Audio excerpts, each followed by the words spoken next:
നിങ്ങളുടെ കമ്പനിയിലെ ആ ലാസ്റ്റ് പ്രോഡക്റ്റ് ഉണ്ടല്ലോ, എന്തായിരുന്നു അത്? ആ ക്രിമീൻ്റെ ടോണിക്ക് എന്തായിരുന്നു അതിൻ്റെ പേര്? മിഫ്രാക്കൊസിൻ PX. ആ, അത് കഴിച്ചാൽ കൃമി പോവുമായിരിക്കും. അല്ല, കൃമി പോവും. പക്ഷെ മറ്റേ കമ്പനീൻ്റെ ടോണിക്ക് കഴിച്ചാലും കൃമി പോവും. അതിൻ്റെ കൂടെ എനിക്ക് തായ്ലൻഡ് പോവാ, റഷ്യ പോവാ, ജപ്പാനിൽ പോവാ, മാൽഡീവ്സ് പോവാ. നിങ്ങളെ കമ്പനിയിലെ ടോണിക് കുടിച്ചാൽ എന്നാ കൃമി മാത്രം പോവും. ഡോക്ടർ, അതിനേക്കാൾ നല്ല കിടിലം ഓഫറാണ് ഞങ്ങളുടെ പുതിയ പ്രോഡക്റ്റ് തരാൻ പോകുന്നത്. തൻ്റെ പേര് കണ്ടോ കണ്ടോ കണ്ടോ കണ്ടോ കണ്ടോ ഡോക്ടർക്ക് നല്ല മറവി ശക്തി കൂടുതലാണ്. അല്ല, ഓർമ്മശക്തി കുറവാ. അത് പിന്നെ ഓരോരോ കുഴപ്പമില്ല ഡോക്ടർ. ഡോക്ടറിൻ്റെ ലൈഫ് നമുക്കറിയില്ലേ. ഡോക്ടർ, ഈ രോഗികൾക്ക് എവിടെയെങ്കിലും തെണ്ടി തിരിഞ്ഞു പോയി രോഗം പിടിപ്പിച്ചങ്ങ് വന്നാൽ മതി. പക്ഷേ ഡോക്ടർമാർക്ക് അങ്ങനെയല്ലോ. ഡോക്ടർമാർക്ക് അത് ചികിത്സിച്ച് വേണ്ട മരുന്നൊക്കെ ഉപദേശിച്ച് ഇപ്പോൾ വയറൊക്കെ തുറന്ന് ഓപ്പറേഷൻ ചെയ്യണം. ടെൻഷനുള്ള പരിപാടിയാണല്ലോ. പിന്നെ ടെൻഷൻ എന്തെല്ലാം ഉണ്ടപ്പാ. അതാണ്, അവിടെയാണ് ഡോക്ടർ നമ്മുടെ പുതിയ പ്രോഡക്റ്റ് നമ്മൾ മാർക്കറ്റിലേക്ക് ഇറക്കാൻ പോകുന്നത്. മെഡിക്കേറ്റഡ് കത്രിക. ഡോക്ടർ, ഓർമ്മക്കുറവ് കാരണം നമ്മൾ ഈ മെഡിക്കേറ്റഡ് കത്രിക രോഗിയുടെ വയറ്റിൽ വെച്ച് മറന്നു പോയി കഴിഞ്ഞാലും യാതൊരുവിധ പ്രശ്നങ്ങളും ഇല്ല. ആർക്ക്? എനിക്കും പ്രശ്നമില്ല, ഡോക്ടർക്കും പ്രശ്നമില്ല, ഞങ്ങളുടെ കമ്പനിക്കും പ്രശ്നമില്ല. പേഷ്യൻറ്റിനോ?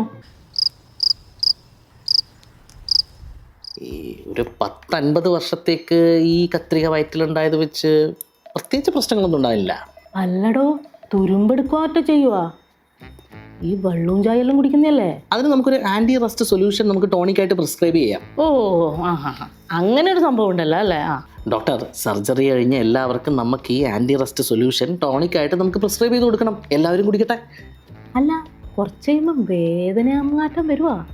വേദന വന്നു കഴിഞ്ഞാൽ നമുക്ക് വല്ല ഫുഡ് പോയിസൺ എന്നെങ്ങാനും പറയാമല്ലോ. ഇപ്പോൾ കുറച്ച് ആൾക്കാരോട് പറയാം ബീഫ് കഴിച്ചുകൊണ്ടാന്ന് പറയാം, വേറെ കുറച്ച് ആൾക്കാരോട് പറയാം ഈ പോർക്ക് കഴിച്ചുകൊണ്ടാന്ന് പറയാം. ഇത് രണ്ടിലും പറ്റാത്ത ആൾക്കാരോട് ഈ പിന്നെ മീനിൻ്റെ മുള്ളു കുടിക്കുകയാണെന്ന് പറയാം.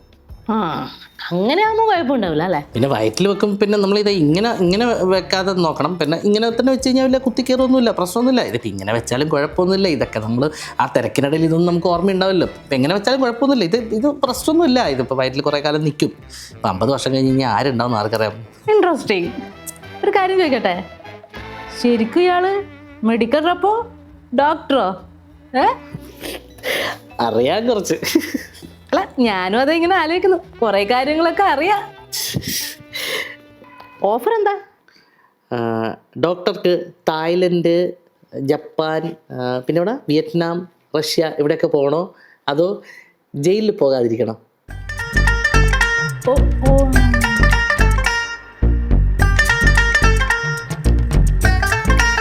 10 വെട്ടി കത്രിക.